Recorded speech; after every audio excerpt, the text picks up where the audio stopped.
Changing the world comes down to choices. The choices we all make every single day.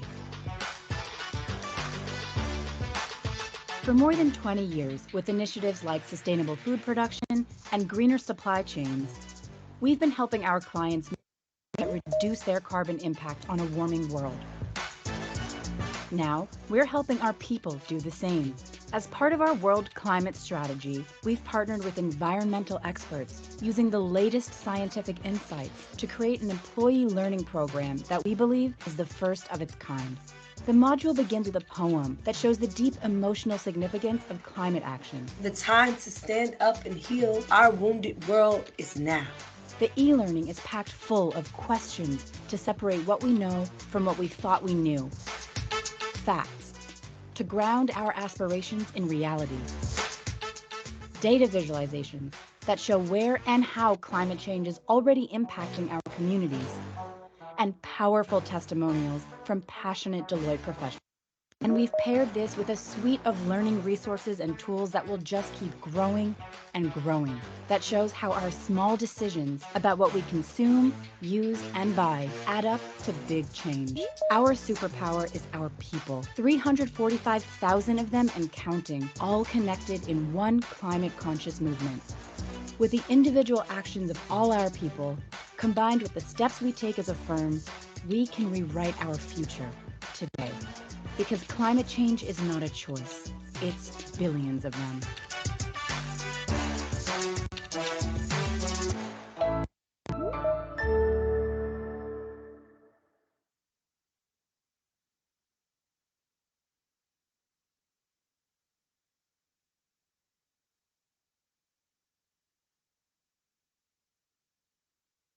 Muy buenos días a todos y todas. Bienvenidos al segundo taller del estudio de hoja de ruta para potenciar el rol de stakeholders en el marco de la transición energética de Panamá al 2050. Este estudio lo desarrolla la consultora Deloitte y es promovido por el Grupo N. Antes de comenzar, quiero agradecer a todos ustedes por su participación en este ejercicio. Contar con ustedes ha sido y seguirá siendo clave para continuar la construcción de este camino de transición energética, el cual ha sido amplio y ambicioso, liderado por las instituciones gubernamentales, incluyendo además a todos los actores del sector que dinamizamos la economía y el crecimiento energético de Panamá. En el día de hoy nos acompañarán Diana Jiménez, gerente de Regulación y Relaciones Institucionales de Enel Colombia y Centroamérica, nuestra líder de mesa, Jessica Guevara, académica e investigadora de la Universidad Tecnológica de Panamá, y por supuesto, Cristian Cerriquio y Damián Grignafini, consultores de la firma Deloitte y responsables del desarrollo de este estudio, quienes nos presentarán los resultados preliminares obtenidos en el proceso de construcción de escenarios de reducción de emisiones para nuestro país. Como parte de la dinámica del taller, en este momento se están publicando en el chat las instrucciones para la participación de la audiencia durante el evento. Al finalizar las presentaciones, se abrirá el espacio para la interacción con los asistentes. Solo hasta ese momento les pediremos activar sus cámaras y micrófonos para facilitar el diálogo y recibir todos sus aportes, los cuales serán de gran utilidad durante las siguientes fases del proyecto. De igual forma, estaremos recibiendo sus comentarios, sugerencias y preguntas mediante el chat, ubicado en la parte superior de la plataforma Teams, y así aclarar sus inquietudes. Les recordamos que todo el material que se proyectará durante el evento, junto con la grabación, serán enviados por correo electrónico a los participantes. Dicho esto, damos inicio formal a la agenda con la intervención de Diana Jiménez, gerente de Regulación y Relaciones Institucionales de Enel Colombia y Centroamérica, quien nos dará un breve contexto del estudio. Hoja de ruta para potenciar el rol de stakeholders en el marco de la transición energética de Panamá al 2050 y el compromiso de Enel en este proyecto. Bienvenida, Diana. Leslie, muchísimas gracias.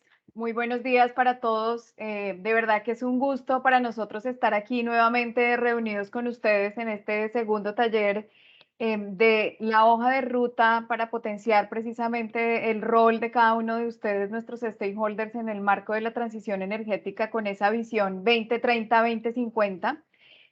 Quisiéramos agradecer también que en este tiempo hemos podido trabajar en unas mesas muy específicas relacionadas con sectores tan importantes, pues obviamente como la energía, las redes, sectores que involucran el sector residencial, comercial, también industrial, así como el sector transporte, que es tan relevante precisamente en esas metas de descarbonización.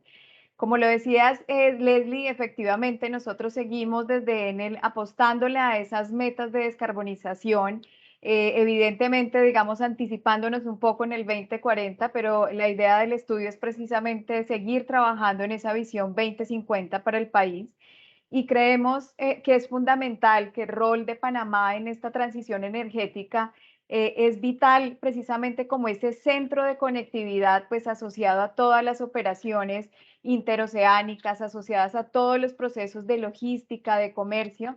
Y también estamos viendo esas grandes oportunidades que Panamá tiene en materia de hidrógeno verde, incluso para uso marítimo. Creemos que con este estudio y los resultados que ustedes van a empezar a ver de estas mesas, vamos a tener muchos desafíos en las metas país. Evidentemente, lo que queremos es aportar y seguir aportando en esa construcción colectiva, liderado también por el gobierno nacional, y poder tener algunas propuestas de política pública con esas reglas claras y ese trabajo conjunto que venimos haciendo entre gobierno, empresa privada y la sociedad civil. Todo esto enmarcado dentro del gran concepto que veníamos hablando sobre transición justa. Y en ese sentido quisiera dejarles precisamente un video que resume pues todo el trabajo que hemos venido realizando durante estas mesas para Centroamérica en el marco de este estudio, y darles nuevamente una gran bienvenida y un agradecimiento a todos los que están aquí conectados y que pueden participar. Gracias a todos y Leslie, muchas gracias.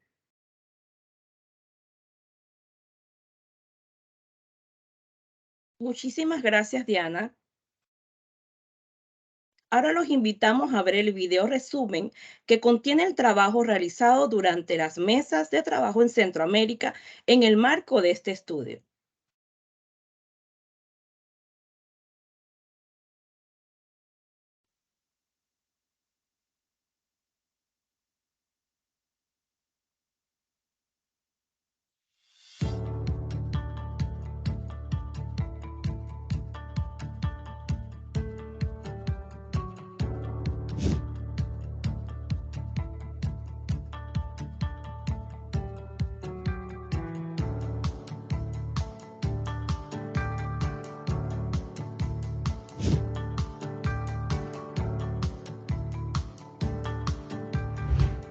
Este es un proceso conjunto en el cual queremos lograr alcanzar un modelo, digamos, que se pueda nutrir de la mejor forma posible del punto de vista de todos aquellos especialistas, digamos, en cada sector. De este estudio es, primero, que sea público para todos los que están participando en estas actividades. Se hará parcial cuando tengamos el informe final. Es un proceso, ¿verdad? Es un proceso que involucra realmente a muchas personas, muchas instituciones. Nosotros normalmente la transición energética la estamos visualizando en el bulk power, en donde está la potencia, donde están las máquinas de generación, donde están ciertas infraestructuras, pero se nos olvida el eslabón de la demanda. Poder alcanzar esa meta, ¿verdad? Sobre todo en el nivel de industria, lo veo un poco más fácil en el nivel energético, de generación, pero a nivel de industria, pues nuestro país, como tú lo dices, está bastante carbonizado. Momento de generar sinergia a través de la suma de esfuerzos de todos los sectores involucrados y establecer una hoja de ruta facilitando el acceso hacia la sostenibilidad ambiental, la generación de inversión y consolidación de un compromiso político. Todas las medidas que se puedan tomar en el sector transporte van a ser muy sensibles, digamos, con respecto a los resultados finales que podamos obtener.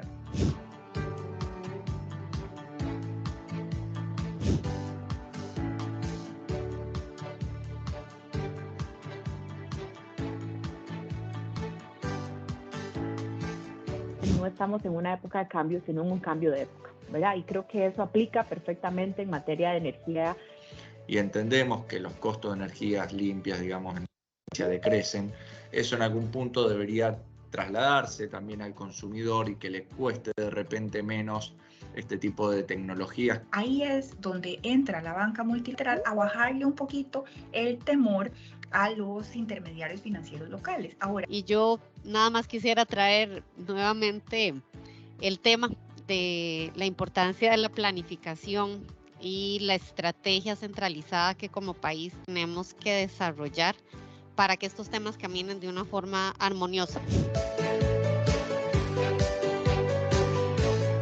La transición significa costos más altos para efectos de llevar, digamos, esta digitalización y estas transacciones que se van a dar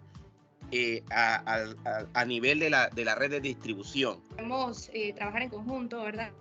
El sector gubernamental, las instituciones, y se podrían lograr resultados muy ágiles y muy efectivos si estuviésemos alineando las ideas de lo que queremos hacer con lo que el gobierno también quiere hacer. No podemos olvidar el centro de todo mercado, y son los clientes, y que al final, lo más importante de todo,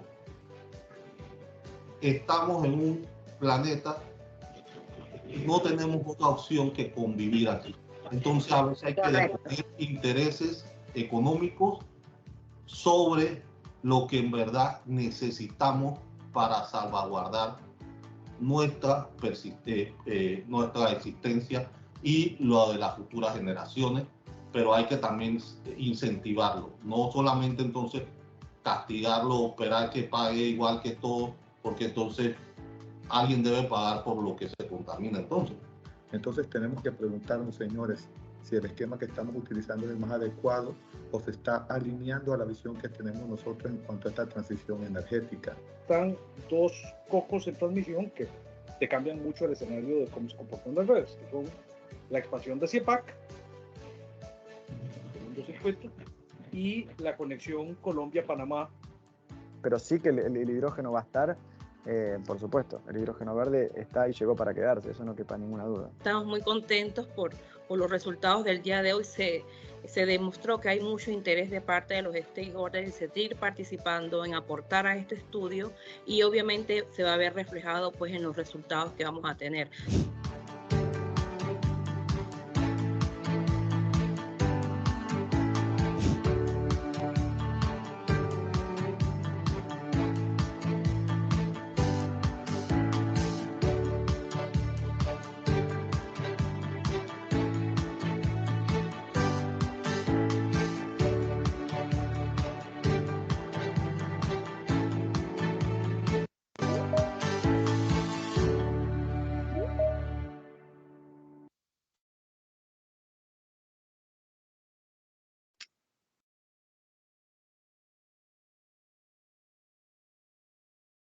Conociendo los puntos de vista e inquietudes de los stakeholders en las mesas de trabajo, ahora es el momento de conocer los primeros resultados de la modelación. Y para ello damos la palabra a los consultores de la firma Deloitte, Cristian Cerricchio y Damián Grignafini. Bienvenidos, Cristian y Damián. La audiencia es toda suya. Hola, ¿qué tal? Muy buenos días. Muchas gracias por su tiempo. Bienvenidos al segundo taller de Panamá. Es un privilegio en nombre de Deloitte poder estar acompañándolos en lo que es la segunda etapa y donde estaremos presentando resultados preliminares del ejercicio de modelización que hemos venido realizando desde ya prácticamente 6 meses. Así que me avisen cuando está la presentación y pueden verla, así comenzamos. Pero bueno, nuevamente, algunos conceptos antes de arrancar. Hemos utilizado la herramienta TIMES, que es utilizada más que todo por la IEA, por la Agencia Internacional de Energía, como herramienta clave en la modelización. Es una herramienta que hoy en día es top of the art, digamos, cuenta con información tanto de las tecnologías como de los commodities, precios, penetración, y etcétera, que nos hace que la modelización sea lo más robusta posible. Así que bueno, nada, ese como concepto número 1. Después, nada, en términos de cronograma, estaremos avanzando hacia un tercer taller en el próximo mes de septiembre, y acá está mucho más claro. Hemos arrancado, y si bien recuerdan, para fines de marzo tuvimos el primer taller donde hicimos la presentación un poco de cuál era la metodología y cuál era el cronograma de trabajo. Tuvimos ahí desde marzo, abril hasta hoy modelizando los 2 escenarios que Damián va a estar presentando. Y después tenemos sí un tercer taller, como hice mención antes, donde vamos a estar sí ya definiendo los resultados finales, ¿no? Hoy estaremos presentando resultados preliminares y el objetivo es también absorber un poco el feedback de todos los actores presentes hoy para ver qué cosas se pueden enriquecer de cara al tercer taller. Siguiente, por favor. Este es un poco, son los 2 escenarios que tenemos planteados, que es un escenario de referencia, que está ahí para los que pueden ver la presentación, está en gris como escenario ref, y un escenario 1, en que está en base, digamos, que tiene como base, digamos, lo propuesto por las NDC nacionales, y después un escenario de referencia que tiende a ser tendencial hacia 2050. Del lado izquierdo está de manera muy simplística la lógica detrás del TIMES. Digamos, uno tiene supuestos claves, que son lo que hacen, digamos, proyectar, digamos, las distintas medidas desde año base a 2050, en el cual nosotros tenemos tanto la población, la cantidad de hogares y variables macroeconómicas como PBI, PBI per cápita, etc.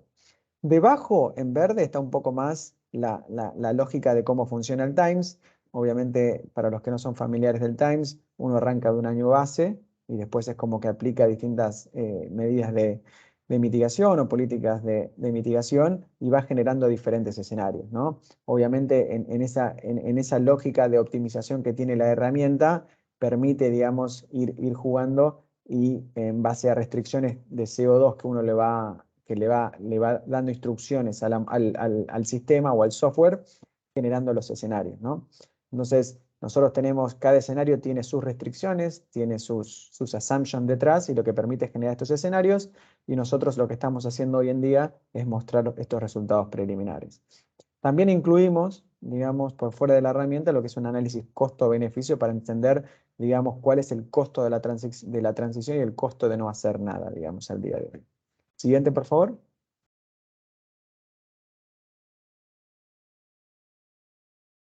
Bueno, estas son como las tres variables madre, digamos, de la modelización, que tenemos lo que es en términos de población, PBI, PBI per cápita. Los resultados se pueden observar ahí en el cuadrante. Tenemos aproximadamente 5,5 millones de población al año 2050, una variación anual del 3,4 de lo que es año, digamos, de lo que es proyectado, ¿no? De lo que es histórico, ¿no? Digamos, lo que es proyectado de 2022 a 2050, y un 2,3, digamos, de variación anual, lo que es PBI per cápita. Cada uno tiene distintas fuentes. Para todo lo que es PBI y PBI per cápita, nosotros utilizamos una herramienta que utilizamos en Deloitte, que es de Economist Intelligence Unit. Y después, para lo que es población, utilizamos información tanto del Instituto Nacional de Estadísticas como del Censo. Siguiente, por favor.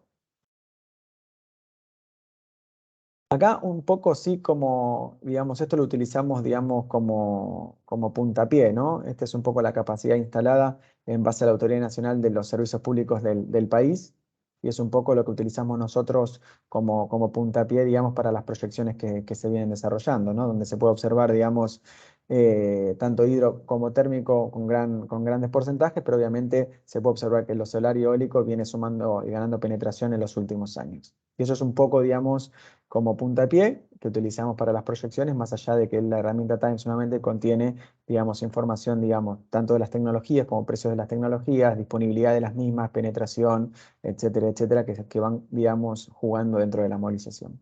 Siguiente, por favor. Y acá sí, le cedo la palabra a Damián, quien va a estar profundizando un poco los resultados. Partimos de esta slide que es la madre, y después obviamente Damián profundiza, digamos, por sector, las diferentes medidas y resultados preliminares. Así que muchas gracias, Damián.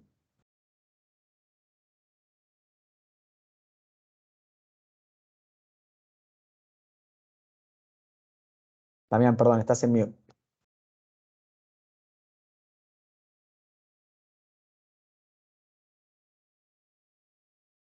Disculpen ahí, un segundito. Bien, bueno, en primer lugar, bueno, muchas gracias por participar el día de hoy en la reunión. La idea es, bueno, presentar un poco los resultados preliminares que nos están surgiendo de esta primera corrida, donde trazamos básicamente los dos escenarios que comentaba Cristian hace algún momento. Un escenario, digamos, de referencia que busca una tendencia en la cual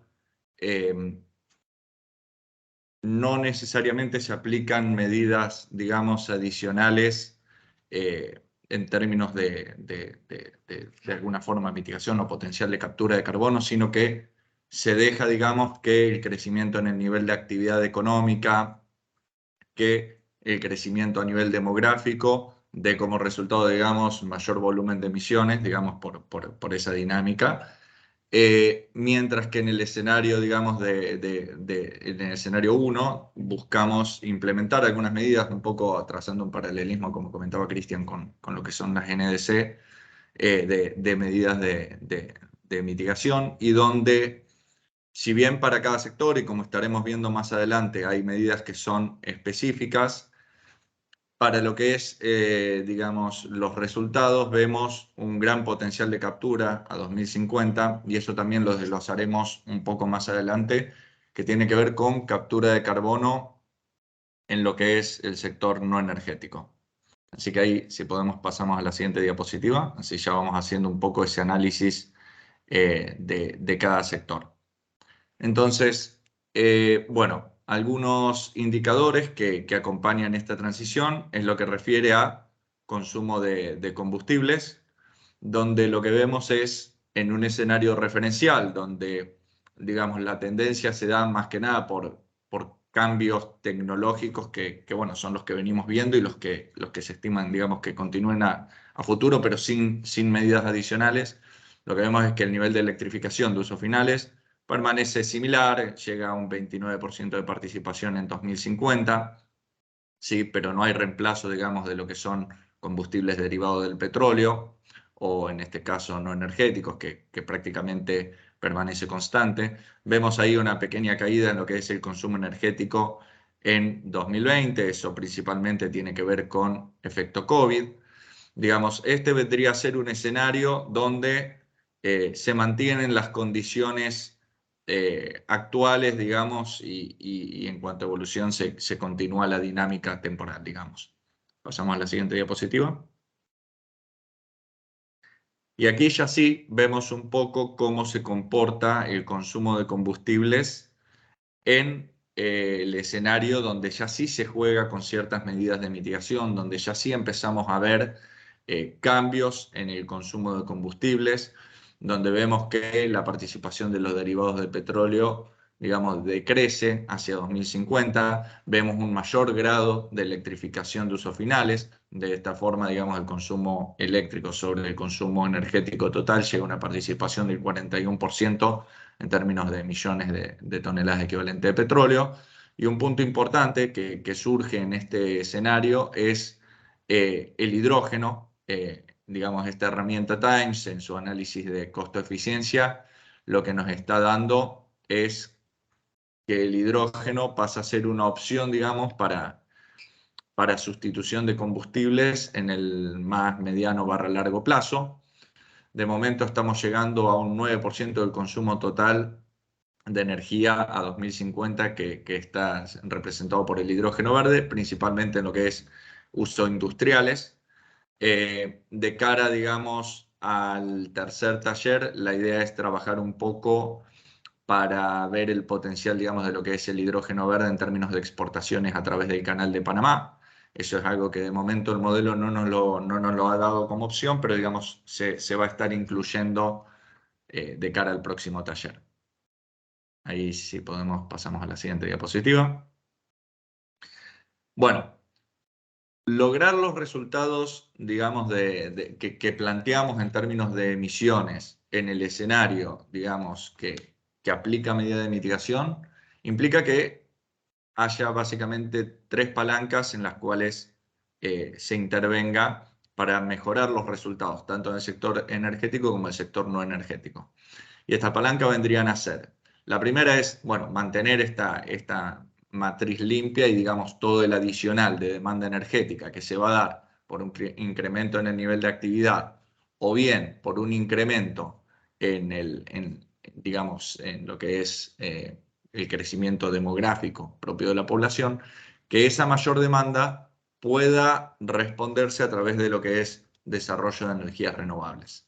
Entonces, lo que vemos es principalmente un potencial en lo que refiere a crecimiento de generación a través de energía puntualmente eólica y solar como fuentes de energía limpia para acompañar, digamos, esta transición en términos de matriz energética, que esa es, digamos, la primera palanca.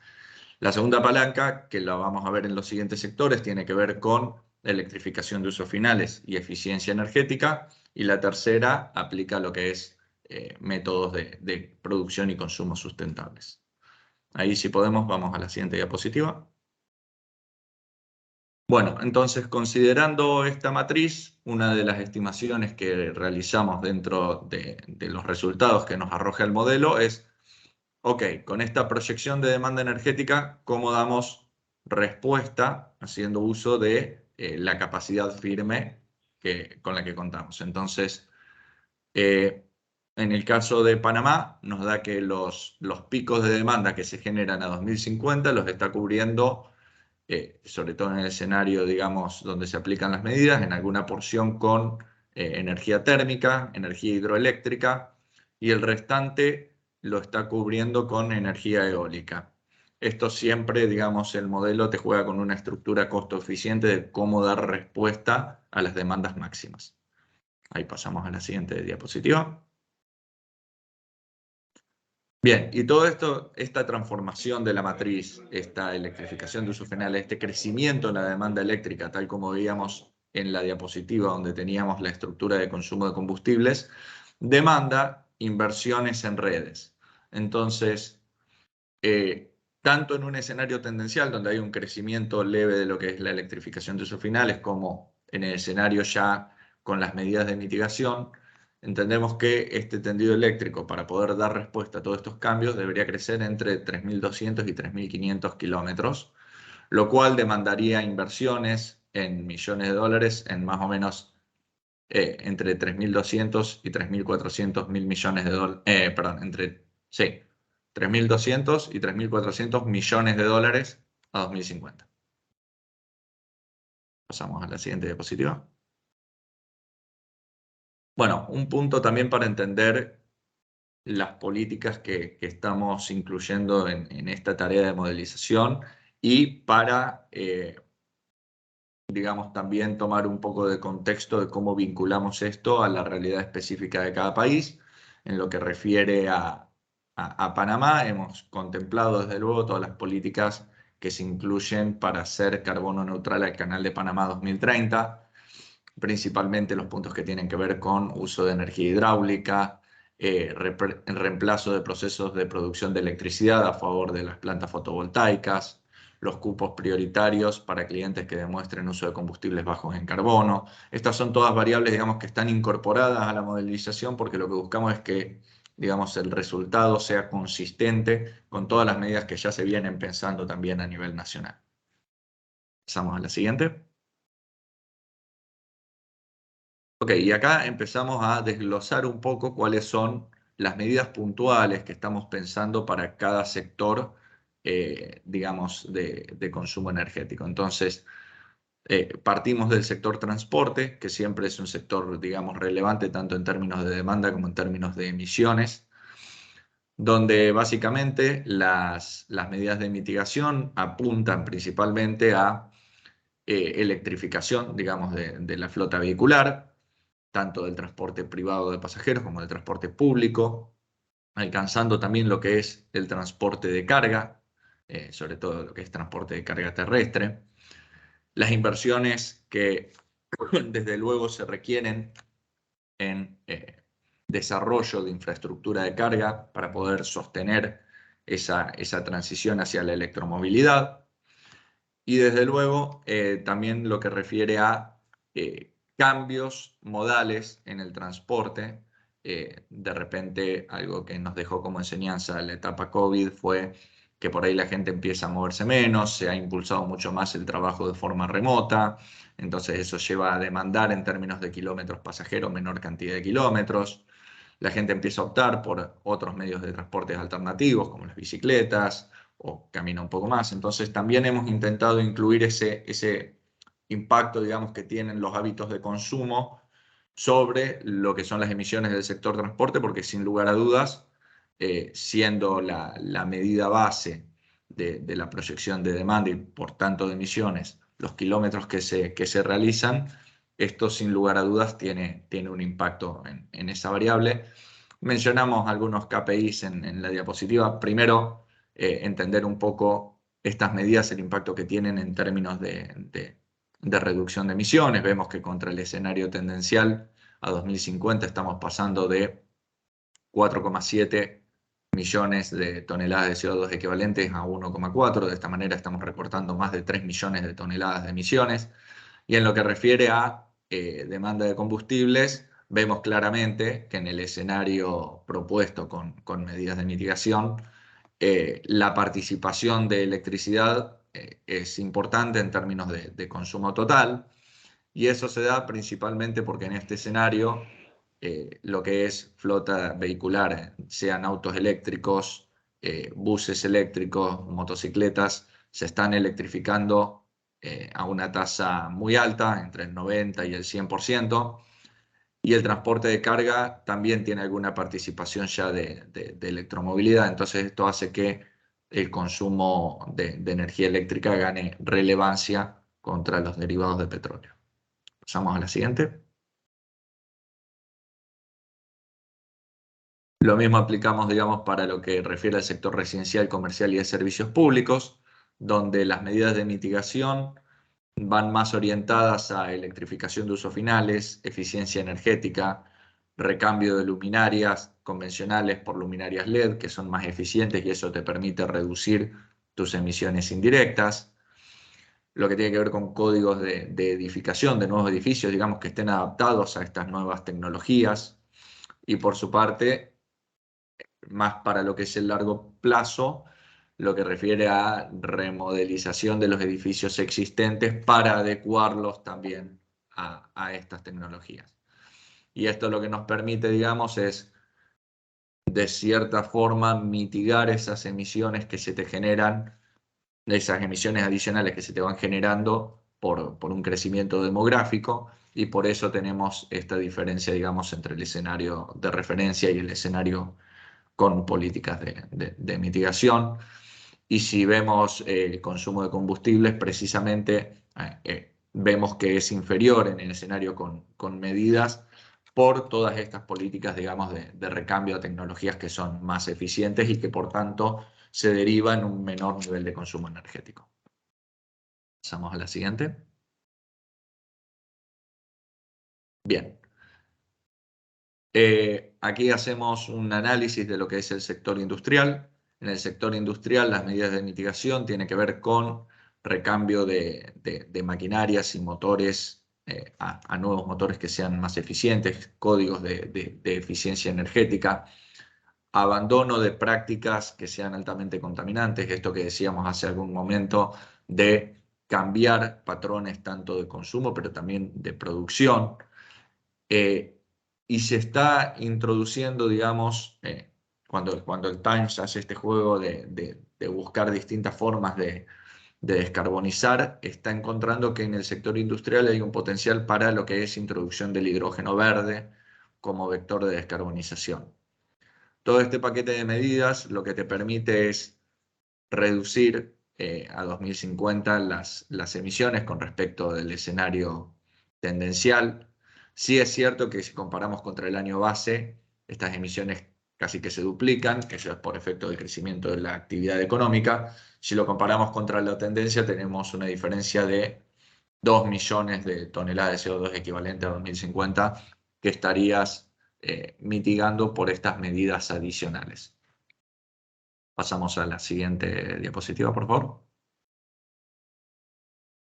Bueno, para el sector ligado a la agricultura, aquí vamos a hacer simplemente una aclaración de que en esta diapositiva lo que estamos analizando es, de la parte del sector agricultura, la utilización de maquinaria agrícola exclusivamente. Entonces, las medidas de mitigación para este sector, que no es representativo quizás en términos de emisiones y de demanda energética, pero no por eso dejamos de contemplarlo dentro de la modelización, tiene que ver con eficientización de las tecnologías existentes y electrificación de algunas tecnologías propias, digamos, de la actividad agrícola. Pasamos a la siguiente diapositiva. Y luego tenemos lo que refiere al sector no energético. Dentro del sector no energético, si lo dividimos por categorías, tenemos lo que es el sector AFOLU, que incluye ganadería y uso de suelos, cambio de uso de suelos y silvicultura. Tenemos el sector ligado a residuos o desechos, según el título de la lámina, emisiones fugitivas, que está ligada más a procesos industriales. Vamos, este paquete es el que compone las emisiones del sector no energético. Entonces, función de esto, las medidas de mitigación tienen que ver en cuanto a emisiones fugitivas, bueno, un poco ligado a lo que son las medidas del sector industrial. Esto de buscar métodos de producción que sean sustentables, menos contaminantes, reemplazo de algunos procesos puntuales que quizás no demandan combustible, como las mezclas y demás, que generan emisiones de gases de efecto invernadero. Para lo que es el sector desechos, claramente toda política que tenga que ver con reciclaje, compostaje, tratamiento de aguas residuales, economía circular, son políticas que permiten de cierta forma mitigar ese adicional de residuos que se va generando por cuestiones lógicas que, de nuevo, tienen que ver con el crecimiento demográfico. Y luego, en lo que es el sector AFOLU, tenemos ganadería, donde las medidas de mitigación tienen que ver con mejoras en los aditivos de los alimentos del ganado, mejoras en las pasturas y cuestiones, digamos, que te permiten reducir las emisiones de gas metano propias del ganado. Y luego quizás el área que tiene más impacto en esta proyección que estamos haciendo 2050 en cuanto a captura de carbono, que tiene que ver con el sector uso de suelo, cambio de uso de suelos y silvicultura, ¿sí? Y ahí hay básicamente 3 medidas puntuales que estamos considerando y que son las que nos llevan a esta capacidad de absorción de 160 millones de toneladas de CO2 equivalente a 2050, que si lo neteamos con el sector energético quedan en esas 153 millones que mencionábamos en una de las primeras diapositivas cuando hacíamos la comparativa de los dos escenarios. Y las políticas puntuales que se están contemplando en este sector son, por un lado, lo que se deriva del Plan Nacional de Reforestación, que plantea 1 millón de hectáreas a ser reforestadas. Nosotros, si consideramos ese 1 millón de hectáreas a 2050, si le aplicamos el factor de mitigación por hectárea promedio, de acuerdo a las distintas tipologías de bosques que propone la FAO, nos da que el grueso de esos 160 millones de toneladas que se capturan es precisamente a partir de esta política de mitigación. Y luego hay otras 2 puntuales que también contribuyen a lo que es captura de carbono, que tiene que ver con las políticas ligadas a manejo de pastizales, que te permiten capturar un 29% respecto de, digamos, los resultados del escenario tendencial. Y luego las políticas puntuales de manejo de tierra de cultivos, que te permiten reducir en un 34%, digamos, los resultados que se obtienen en el escenario tendencial también. Estas últimas 2 políticas, la fuente que hemos empleado es el estudio de McKinsey de transición a economías bajas en carbono. Pasamos a la siguiente diapositiva. Bien, en esta lo que intentamos es un poco sumarizar y sectorizar, ¿sí? Y comparar lo que es el año base en 2016, el escenario de referencia a 2050 y el escenario con políticas de descarbonización a 2050. Y lo que vemos es que en todos los escenarios, estas políticas de mitigación lo que nos ayudan es a, de cierto modo, dentro del sector energético, reducir aquellas emisiones que se estarían generando en la tendencia y dentro del sector no energético, capturar todo el remanente de emisiones que se genera en el sector energético, mantener el estatus de carbono negativo que hoy tiene Panamá, e incluso mejorando el resultado en términos de capacidad de captura de carbono a 2050, con respecto a lo que tiene, digamos, en el año base que consideramos según Inventario Nacional de Gases de Efecto Invernadero publicado, que es el del 2016. Pasamos a la siguiente diapositiva. Bueno, recientemente hemos estado hablando entonces de las diferentes medidas de mitigación que se aplican para cada sector, tanto en la parte digamos, del sector energético como del sector no energético.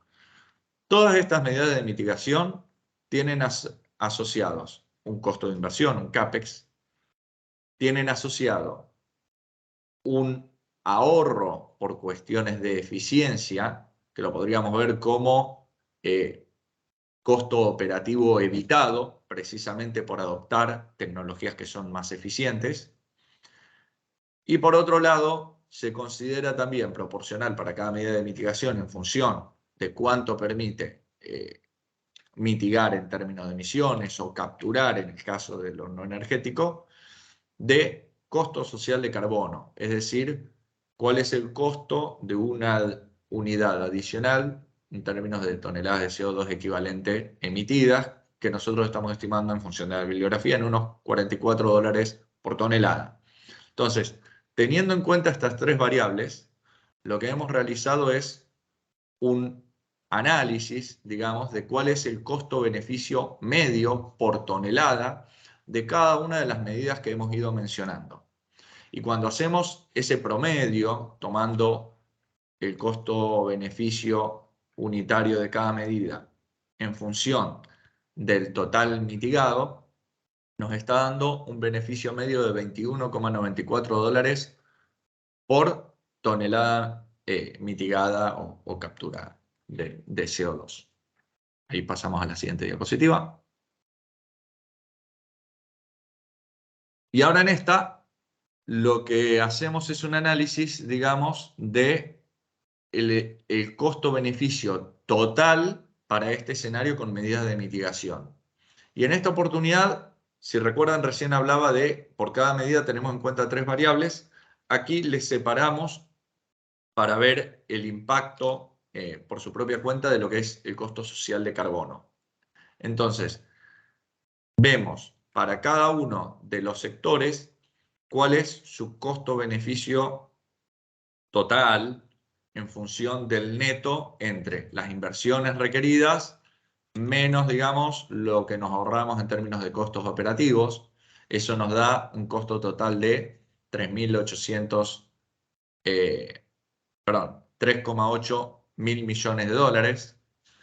Pero luego si le incorporamos la tercera variable, que es costo social de carbono, que costo social de carbono, si lo multiplicamos a esos 44 dólares por tonelada por la cantidad, digamos, mitigada total con todas estas medidas y las descontamos a una tasa del 10% del año 2050, traemos el presente, nos da que esto te genera un beneficio por costo social de carbono de 8,8 mil millones de dólares. Entonces en el neto nos termina quedando un beneficio total de 5,1 mil millones de dólares, un poco más de 5 mil millones de dólares, precisamente por implementar todo este conjunto, esta batería de políticas de mitigación. Pasamos a la siguiente diapositiva. Y de la misma forma hacemos un análisis de lo que son las inversiones necesarias, o sea, del CAPEX y de cómo se puede financiar ese CAPEX. Entonces, para cada uno de los sectores que fuimos mencionando, ahora tomamos la primera de las variables que comentaba, estrictamente lo que son inversión para implementar esa medida de mitigación. Si nosotros tomamos esa inversión por tonelada, multiplicado la cantidad de toneladas que se mitigan en cada sector, y luego sumamos la inversión total, nos da que materializar este escenario 1 que llamamos requiere un total de inversiones de 22 mil millones de dólares.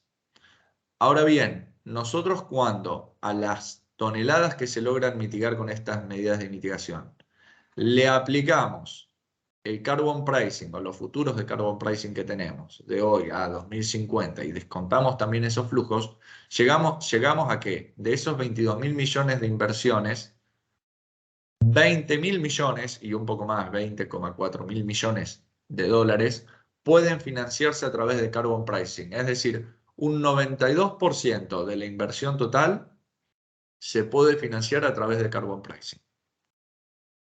Pasamos a la siguiente diapositiva. Bueno, entonces, aquí un punto que es importante cuando hablamos de estas hojas de ruta de transición, que es el punto de transición justa. Entonces, hasta ahora venimos viendo que en cuanto a costo-beneficio, vemos que es beneficiosa implementar todo este paquete de medidas de transición. Ahora bien, una transición es realmente justa si los incluye a todos, y esto implica analizar cuál es el impacto que tiene en términos de generación de empleo esta transición energética. Seguramente hay sectores, digamos, que se verán más beneficiados que otros en lo que es este proceso o todas estas transformaciones, pero si tomamos el neto de oportunidades laborales, entendemos que se genera un beneficio también a nivel social, dado que se estarían creando unos 12.000 empleos nuevos a partir de todas estas reconversiones sobre todo del sector energético.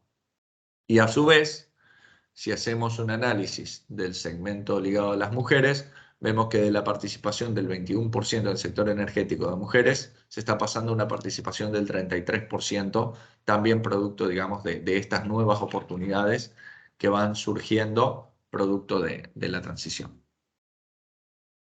Pasamos a la siguiente diapositiva.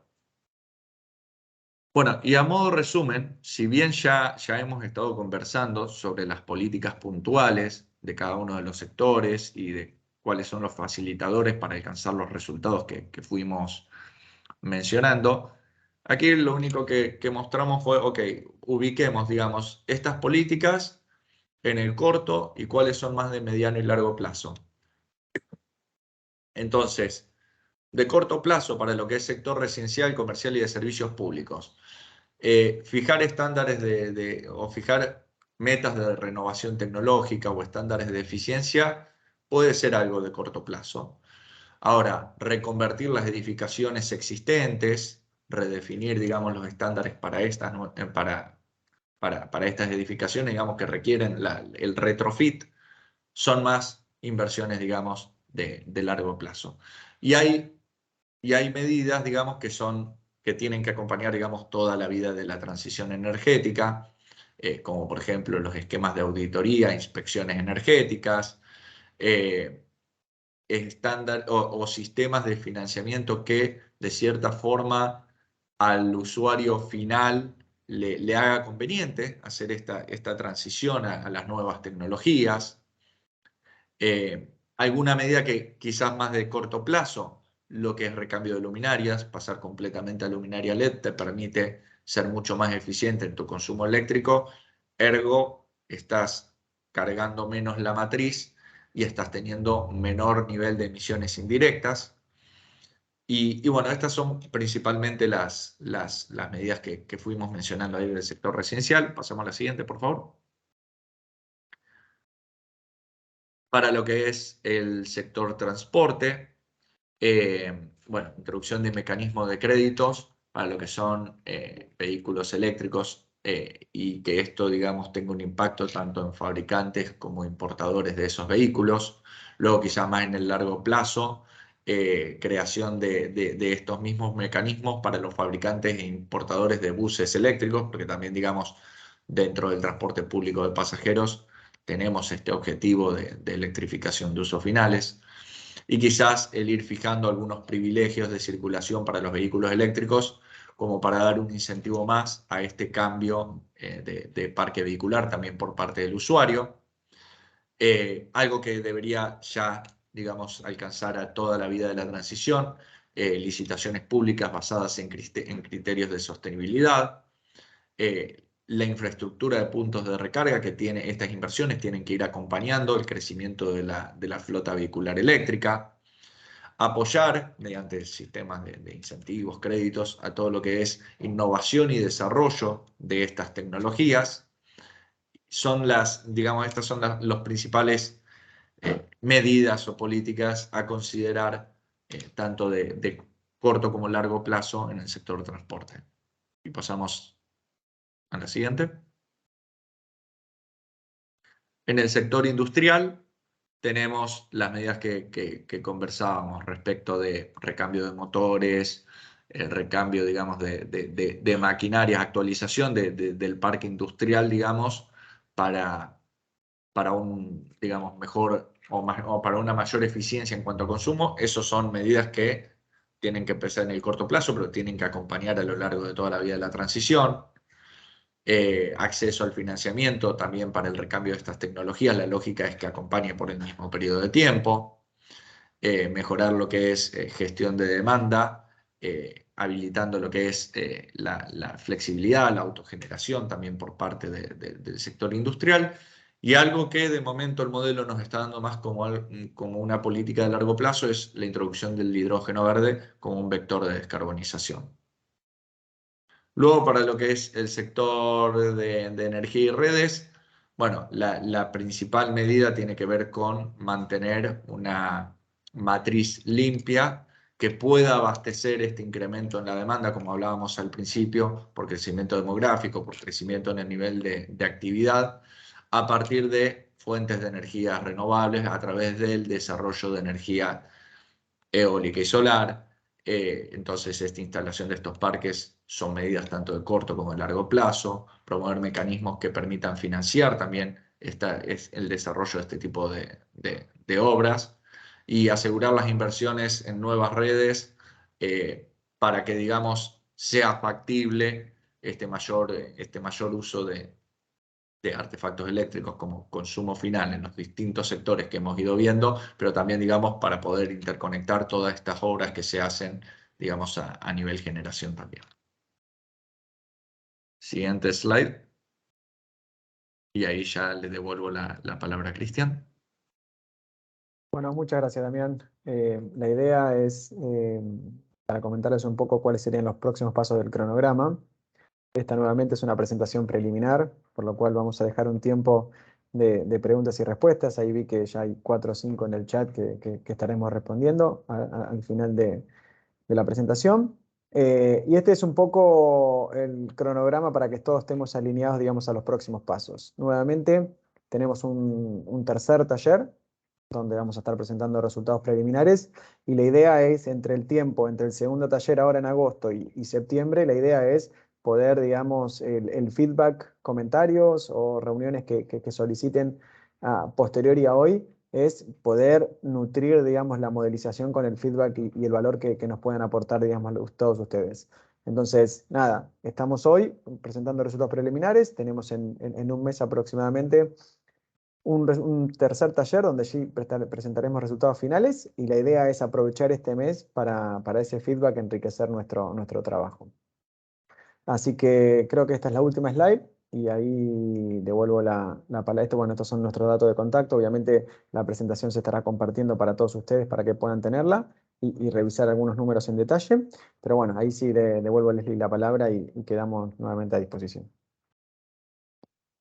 Muchas gracias a ambos por esta completa presentación. Recapitulando un poco, nos hicieron un resumen de la metodología empleada para el desarrollo de este estudio, presentaron los principales valores y retos para cumplir con los objetivos de los escenarios y cómo estos se ven reflejados en el modelo. Vimos la construcción del escenario de referencia con sus entradas y salidas, y así cómo se dio la construcción del escenario número 1 con los resultados pues aproximados para mantener nuestra calificación de carbono negativo en Panamá. Con estos resultados, nos gustaría conocer las primeras impresiones de los stakeholders, y para ello hoy nos acompaña nuestra líder de mesa, Jessica Guevara, académica e investigadora de la Universidad Tecnológica de Panamá, quien nos compartirá, en base a su experiencia, cómo podemos enmarcar estos resultados en los esfuerzos que ya han iniciado en nuestro país y cómo avanzan otros países latinoamericanos. Bienvenida, Jessica. Hola, muy buenos días a todos. Encantada de estar aquí nuevamente con ustedes. ¿Me escuchan, verdad? Hola. Sí, te escuchamos. Sí. Listo. Bueno, en términos generales, muy interesante el planteamiento desde la visión de este escenario de referencia, por supuesto mencionando esas 3 variables claves y por supuesto establecidos en cada una de las medidas de mitigación.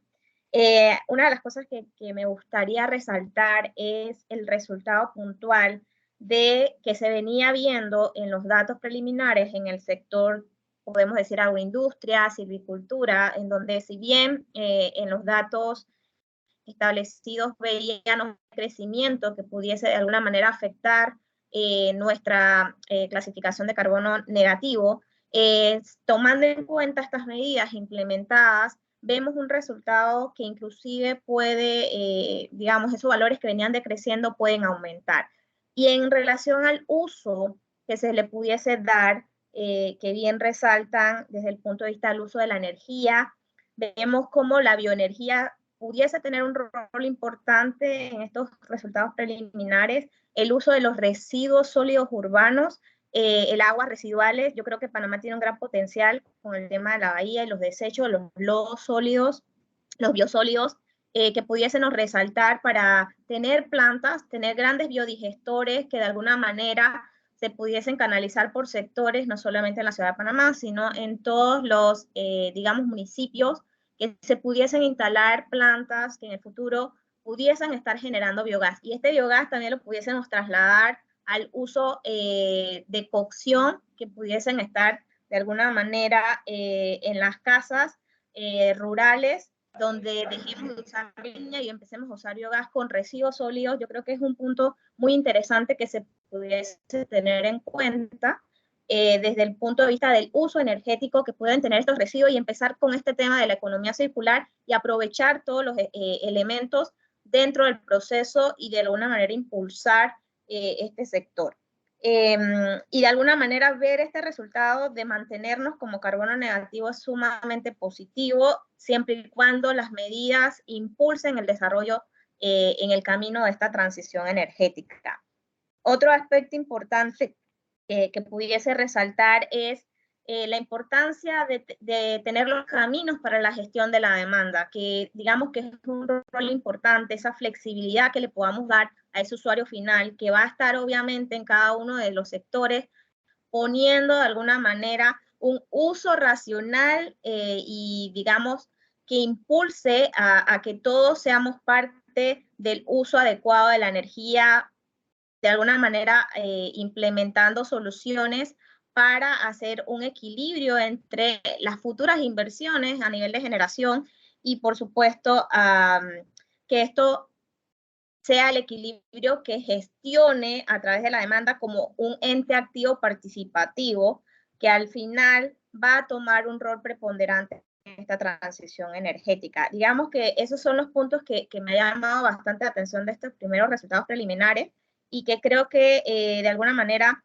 deberían estar encaminados a siempre resaltar esas medidas, siempre que implementemos esas medidas pudiéramos lograr que al final en el corto, mediano y largo plazo pudiésemos tener elementos importantes para esas metas finales en este camino de la transición.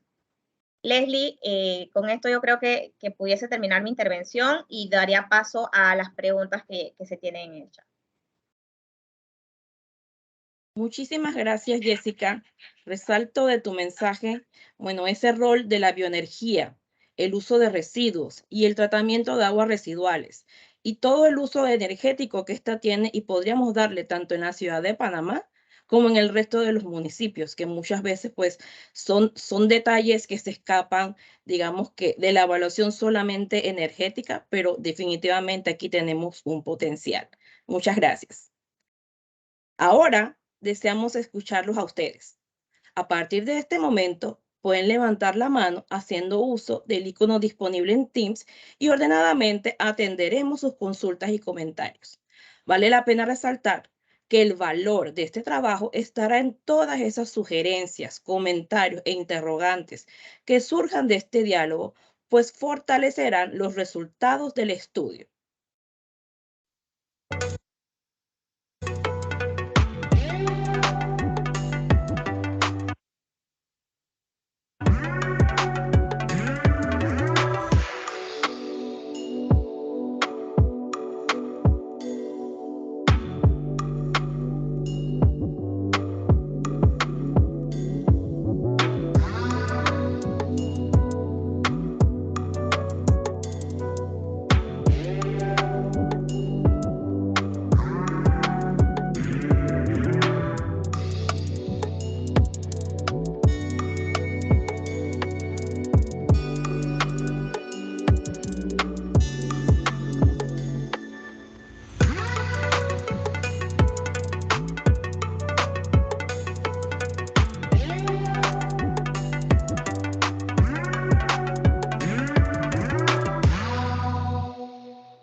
En este momento invitamos a Damián y a Cristian de la firma Deloitte que enciendan sus cámaras para atender las consultas que nos han ido llegando mediante el chat.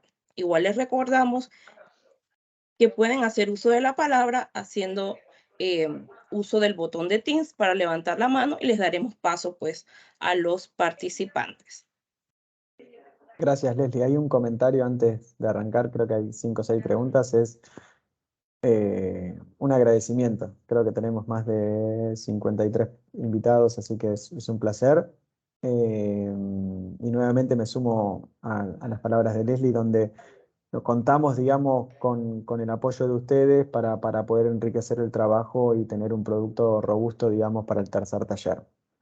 Entonces, Leslie, ahí quedo atento. Entiendo, no sé cómo querés proceder, si querés que mismo yo lea las preguntas en el Teams o las lees vos y nosotros vamos respondiendo. Eso quedo como prefieras vos y sea de la manera más organizada y amena para todos los invitados. Gracias, Cristian. Sí, yo les apoyo con las preguntas. Tenemos la primera pregunta que nos llegó de Arturo Alarcón. En el escenario de referencia se marca un 1,6 gigawatts de hidroeléctricas. En esta técnica y económicamente es esta técnica económicamente viable. Se ha contrastado con el potencial hidroeléctrico aprovechable. Ahí la respuesta es, perdón, haciendo referencia para que todos estemos en línea, se refiere a la slide de cubrimiento de pico, el 1.6 giga. Y nosotros, separo la respuesta en dos, ¿no? Desde el punto de vista económico, la propia herramienta Times lo determina, simplemente porque es una herramienta costo-beneficio. Desde el punto de vista técnico, lo que nosotros tenemos son varios estudios multilaterales, de IRENA mismo, donde uno puede constatar, digamos, el potencial hidroeléctrico, digamos, para toda la región de Latinoamérica, ¿no? Y hoy en día creo que puede estar en 25 o 30% de lo aprovechable. Al mismo tiempo, lo que nosotros usamos es de la capacidad existente, que creo que se mantiene relativamente flat en los escenarios. Lo que buscamos es siempre un porcentaje con un pequeño haircut, creo que estamos yendo al 80% para el cubrimiento del pico. Entonces la respuesta es sí, lo consideramos desde ambos lados, uno desde el lado de la herramienta propia, del lado económico, y uno propio nuestro de nuestra investigación. Excelente. Continuamos. Tenemos una pregunta de Eldo Acuña. En términos generales, este plan está estrechamente vinculado al uso de energías renovables, como eólica y solar, el cual presentará inconvenientes relacionados con la variabilidad de dichas fuentes de energía. Y por esto, quiero preguntar, ¿qué medidas debiera adoptar Panamá para permitir el desarrollo de proyectos de almacenamiento que compensen dicha variabilidad en las tecnologías renovables? Exacto. Ahí, quizá, perdón si me extiendo un poquito en la respuesta, pero gracias por la respuesta, Elio. ¿Cómo funciona el Times? Uno, y quizá va a ir relacionado a otras preguntas y respuestas que pueden ir saliendo, uno va insertando, digamos, al modelo distintas restricciones, siendo la restricción madre o más importante el término de restricción en términos de CO2. Entonces, si bien y nosotros tenemos la suerte quizá como punto, digamos, que estamos haciendo esta misma modelización para otros países. En Panamá, por una cuestión de que hemos sido un poco más conservadores o más relajados de cierta forma en las restricciones de CO2, no nos considera para el cubrimiento de pico en tema de baterías. Sí es algo que vamos a tratar de analizar y ver si lo podemos sumar, digamos, por una cuestión económica, como menciona en la primera respuesta, de sumar baterías para el cubrimiento de pico. Hoy en día no lo requiere. ¿Por qué? Porque hoy en día con la capacidad térmica e hidro logra satisfacer, digamos, el cubrimiento de la máxima demanda. Pero sí es algo que para reducir la intermitencia es algo que vamos a tratar de incorporar. Pero es algo que, nuevamente, la tecnología está dentro del modelo. Lo que pasa es que el propio modelo, y como lo llaman en la jerga, digamos, esta black box, no lo está considerando hoy por una cuestión de restricción de CO2, es que obviamente no lo requiere, y una cuestión de que el cubrimiento de pico se puede satisfacer de otras formas.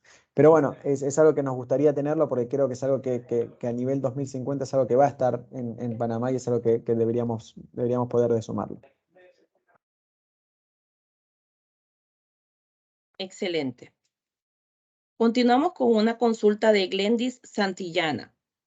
En relación al punto 2, eficiencia energética, es la clave en todos los sectores. ¿Se tiene un plan o se está estableciendo un plan para educar a los diferentes sectores, industria, agricultura y no energéticos, para entender la importancia que esta transición para sus actividades como para el medio ambiente? Ahí La respuesta es lo que nosotros desde nuestro lado, lo que buscamos hacer es determinar o definir una hoja de ruta. Después, creo que también lo hizo mención durante su presentación, lo que buscamos es colaboración entre todos nosotros y distintos actores para que puedan acompañar, concientizar, digamos, en el camino a seguir. Y uno de los comentarios, y creo que la necesidad y la importancia de tener dos escenarios es que si uno mira un tendencial, si uno presta atención a 2050, Panamá pierde esa categoría de carbono negativo.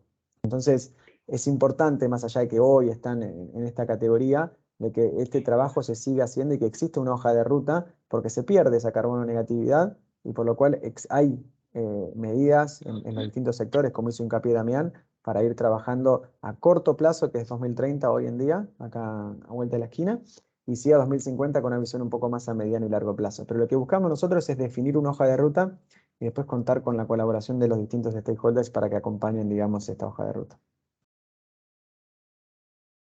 Muchas gracias, Cristian. Continuamos con la siguiente pregunta, también de Arturo Alarcón. Se menciona que el 92% de las inversiones pueden financiarse a través del carbon pricing. Creo que en este punto es ponerle un precio al carbono en la evaluación económica. Otro punto es lograr que el mercado pague efectivamente ese precio de carbono y que estos pagos puedan efectivamente ir a financiar inversiones con bonos, etcétera. Entonces, ¿cuál sería el mecanismo financiero a través del cual el precio del carbono que asuman en la evaluación económica se transforma en financiamiento para el 92% de las inversiones? Ahí la respuesta es, ¿cómo lo vemos nosotros?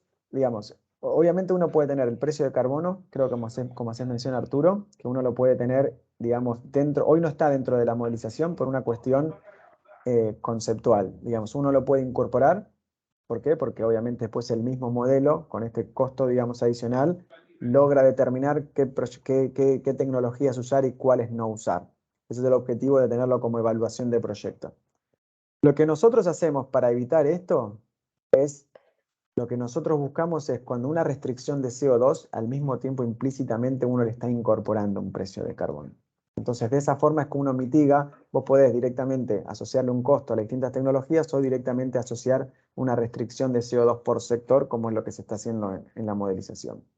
Lo que Damián transmitió en el slide es lo que uno, a un precio que uno va determinando y uno va proyectando de hoy a 2050, es si uno entrase a un mercado, cuánto podría directamente financiar de las CAPEX o de las inversiones necesarias para la transición. Entonces, esas son las dos formas que lo estamos viendo. Uno lo puede ver dentro del Times como proyecto, evaluación de proyecto, pero nosotros eso lo mitigamos de manera implícita con una restricción de CO2, que es prácticamente lo mismo a nivel concepto lo que uno logra con la modelización, y si no, como lo hacemos nosotros en nuestra slide, es simplemente de manera conceptual, uno, implementando un precio de carbono, cuánto podría, digamos, facilitar la transición en términos de inversiones. Excelente, Cristian. Aquí nos llega un comentario de Daniel Mossi indicando que el BESIE cuenta con financiamiento para la transición del transporte eléctrico o híbrido y que están pues a la orden para recibir solicitudes en el sector público o privado. Bueno, ahí es más que todo un agradecimiento de poder contar con colaboración del BCIE. Así que bueno, creo que hemos visto ahí también las necesidades de financiamiento y creo que hoy, si uno mira, nosotros creo que en las mesas anteriores, en las mesas de Tabata que tuvimos, uno mira el gap de infraestructura, de inversiones en infraestructura y para alcanzar, digamos, dentro del Acuerdo de París, estar límite del 1.5, necesitamos inversiones, creo que si mal no recuerdo, y haciendo a 5 veces las inversiones de hoy. Entonces, creo que es más que agradecimiento en nombre de todos los stakeholders poder contar con financiamiento que facilite o permite o haga viable, digamos, esta transición. Muchas gracias, Cristian. Les recordamos que pueden hacer uso de la palabra levantando la mano, pues indicada en el icono de Teams. Continuamos con la siguiente pregunta. De Alfredo de San Croix. ¿La hoja de ruta contempla algún plan para potenciar el rol de la empresa transmisora, ETESA, y las empresas distribuidoras de energía para viabilizar las conexiones de nuevos proyectos renovables? Ahí nosotros, obviamente, bueno, no sé, Damián, justo ibas a hablar, no sé si querés. Sí. No, a ver, que a priori iba, lo que quería comentar es, en realidad el modelo como resultado, lo que te da es un poco el análisis de cuánta inversión se requiere en general en redes. A ver, el modelo está integrado y te integra tanto la parte de matriz de generación como, por supuesto, tiene que estar ligada a la demanda y a su vez esa evolución de la matriz, esa evolución de la demanda te requiere inversión en redes y eso es algo, digamos, que ya el modelo te dice, para poder materializar estos resultados, para poder indicar cuánta inversión en redes se requiere, tanto para dar soporte al crecimiento en la matriz como para el crecimiento en términos de demanda, el modelo ya te hace esa iteración y te dice, bueno, necesitas invertir cada año esta cantidad de X cantidad de dólares, ¿sí? Ahora, lo maneja más a ese nivel, digamos, ok, para sostener esta transición, ¿cuáles son tus inversiones totales? Y luego, en función de eso, hacemos un estimativo, decir, ok, esas inversiones, ¿cuánto te representan en términos de líneas, de kilómetros de líneas? Y de esa manera hacemos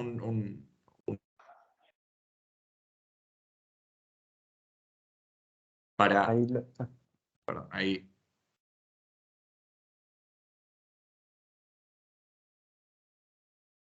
Perdón, no sé si soy yo o Damián perdió conectividad, perdón. Creo que perdimos a Damián. No, ahí lo que decía es que lo que el modelo genera es el modelo obviamente es un... Sí. Lo que permite el modelo siempre es el modelo lo que permite es si uno tiene una generación que va aumentando e incrementando, si uno no acompaña con la necesidad de infraestructura, el modelo es como que no puede cerrarlo y tiene lo que se denomina una infiabilidad, digamos, infiability. Entonces, lo que busca el modelo es a través de toda generación adicional, genera, digamos, una inversión adicional. Obviamente, no es tan uno a uno porque se incorpora el tema de generación distribuida, que permite reducir algunos costos de infraestructura, y etcétera, etcétera. Pero bueno, el modelo dentro de su lógica que tiene, va haciendo estas recomendaciones. Excelente, muchas gracias. Continuamos con la siguiente pregunta. ¿Qué rol tendrá el desarrollo de hidrógeno en la transición energética para Panamá? Ahí el concepto de hidrógeno, bueno, es un concepto relativamente reciente, ¿no? Para todo lo que es Latinoamérica. Hay países un poco más avanzados, como puede ser Chile, Uruguay. Y la verdad que es algo que a nosotros, bueno, nos apasiona un poco, ¿no? El tema de cómo introducir como vector energético el tema de hidrógeno verde. Hay estudios y nosotros basamos en algunos de los asanchos que tenemos, que va a haber una paridad 2030 con otros tipos de colores de hidrógeno.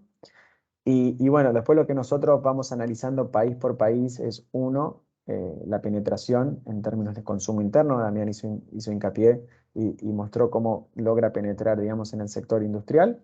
Y después, bueno, pues Panamá tiene una virtud que, bueno, a través de su canal, de servir de hub, digamos, como exportación de hidrógeno también. Entonces, nosotros como vector energético y potencial de descarbonización, creo que es algo sumamente interesante para Latinoamérica. Y creo que es más cuestión no de la tecnología, sino de cuándo. Es una cuestión más de timing, de penetración. Entonces, bueno, nada, nosotros el modelo a los costos, no recuerdo bien la fecha, pero bueno, es un poco más al mediano plazo que se incorpora, digamos, a los distintos sectores. Muchas gracias, Cristian. Vemos un par de manos levantadas en el público. Vamos a dar paso a Manuel José Gómez. Manuel José, te invitamos a que enciendas tu cámara y micrófono y nos compartas tus comentarios. Gracias, buenos días. Yo tengo una consulta para Cristian y Damián. La interconexión Colombia-Panamá lleva más de 20 años movilizándose con análisis técnicos de TESA y de Intercolombia en estos últimos años. Ya ha tenido varios ciclos de dinámica. ¿Ustedes cómo consideran las interconexiones eléctricas internacionales en la transición energética? ¿Cuál es el rol de esas interconexiones eléctricas? Y lo que buscamos nosotros, y creo que, bueno, en parte de esta iniciativa Cel Regional también es buscar que la integración regional o a nivel Latinoamérica en este caso, lo que permita es complementar, ¿no? Creo que la palabra es complementar los distintos recursos de los distintos países. Entonces nosotros buscamos de cierta forma esa complementariedad, digamos, entre distintos países. En Panamá, bueno, está este proyecto que hacía mención Manuel, de Colombia a Panamá, es algo que lo tenemos considerado. De todas formas, en esta presentación preliminar no lo hemos señalado en las slides, pero sí va a haber un slide adicional de todo lo que es la integración regional para los distintos países, en este caso para Panamá, pero en cada país, en cada iniciativa vamos a generar un slide adicional donde profundicemos un poco más los detalles que hacía mención recién. Gracias por la pregunta. Gracias. Gracias, Manuel, por tu pregunta. Agradecemos que ya puedas bajar la mano para dar paso a Rosilena Lindo, subsecretaria de Energía. Rosilena, por favor, enciende tu cámara y tu micrófono. Te escuchamos. Hola, muchísimas gracias. Muy buenos días y la verdad que agradezco todo el proceso que están liderando desde ENEL para aumentar ese involucramiento de los stakeholders en el marco de la Agenda de Transición Energética. Para todos aquellos que preguntaron dónde están y qué se puede hacer en los temas de sensibilización, muy pronto vamos a estar sacando nuestra Estrategia Nacional de Comunicación Estratégica para la Agenda de Transición Energética, donde por supuesto todos y cada uno de los puntos que están enmarcados en las 152 líneas de acción que tiene las estrategias de la Agenda de Transición están abordados ahí. No hay manera de lograr una transición energética sin el involucramiento activo de los diferentes actores claves, y para eso hay que conocer no solo de qué se trata, qué ofrecen las tecnologías, sino también empezar a desmitificar e informar la desinformación asociada a las tecnologías de la transición energética, a cómo debe responder la innovación y modernización del sistema interconectado nacional para aprovechar esas oportunidades de negocio. Pero levante la mano más que todo porque cada vez que alguien habla de hidrógeno verde me siento muy identificada con el proceso, y de hecho ya nosotros contamos una hoja de ruta de hidrógeno verde que ve el hidrógeno verde de una manera totalmente diferenciada al resto de los países latinoamericanos, al resto de los países de la región europea y asiática. Panamá, como tiene su canal de Panamá, es un punto de encuentro, es un área que facilita y acorta las rutas, lo cual nosotros estamos buscando posicionar para poder asegurar una reducción de emisiones completas y que Latinoamérica se mueva y negocie esa nueva geopolítica de la energía, teniendo esa oportunidad de que Panamá ofrezca servicios asociados a la nueva economía del hidrógeno verde, donde todo lo que se produzca en las diferentes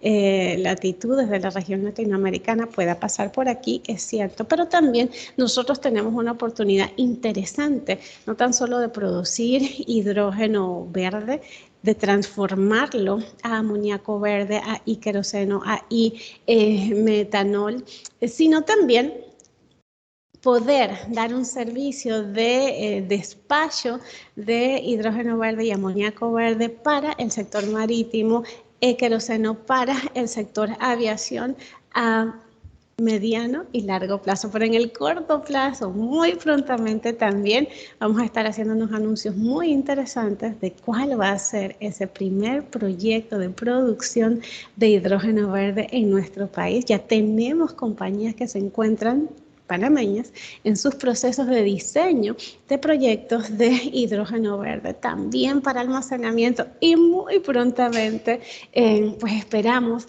que nos puedan acompañar en diciembre de este año a la Semana de la Energía que se estará llevando a cabo en Panamá con OLADE 12 al 16 de diciembre, donde vamos a estar contándole las nuevas buenas del hidrógeno verde y de los avances de la transición energética en Panamá. Gracias. Excelente escuchar todas estas noticias, Rosilena. Muchas gracias por compartirlas con nosotros hoy y ten por seguro que vamos a estar allí y vamos a seguir pues invitando a diferentes stakeholders a que también sean parte de todas estas estrategias que están pues en desarrollo. De igual forma, deseamos invitarlos a que si tienen más comentarios, preguntas, pueden hacer uso de la palabra y con mucho gusto pues le daremos el espacio para compartirlos. Igual tenemos otro par de preguntas más aquí en el chat que nos han ido llegando. Me parece muy interesante esta pregunta que nos hacen aquí.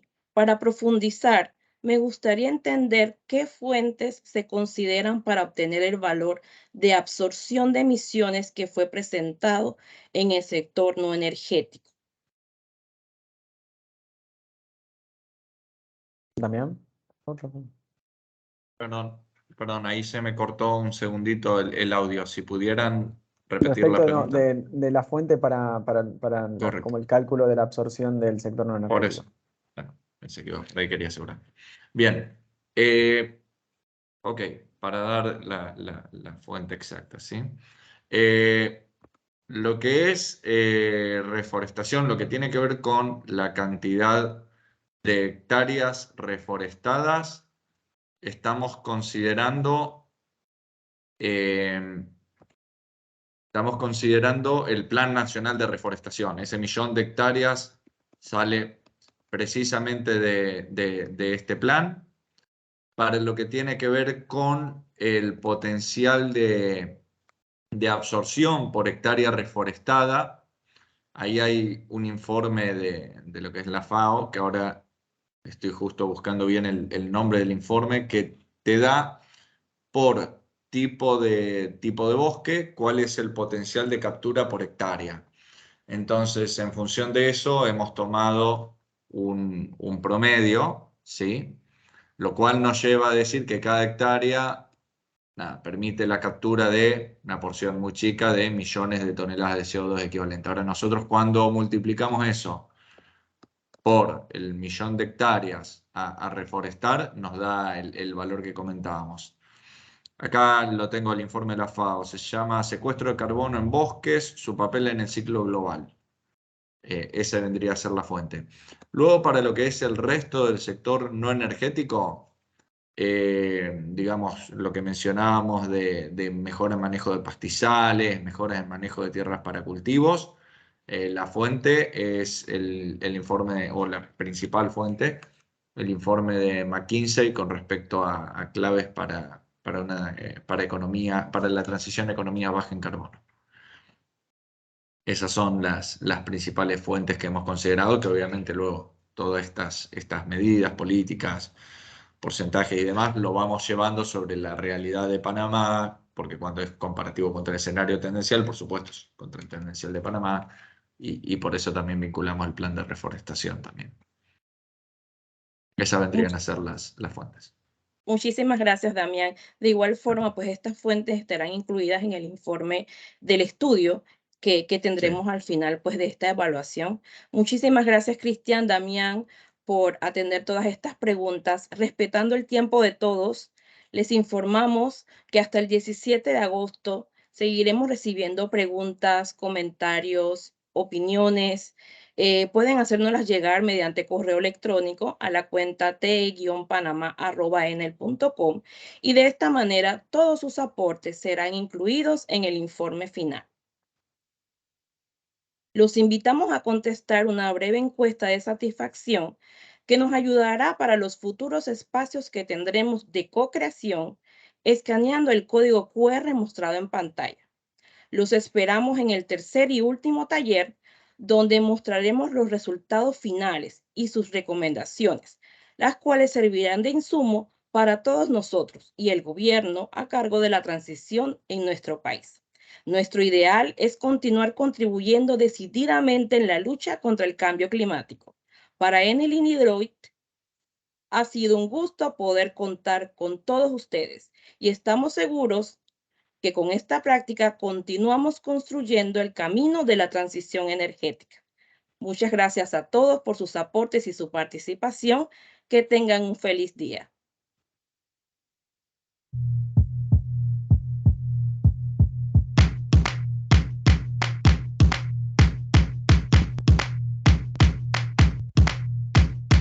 Oh.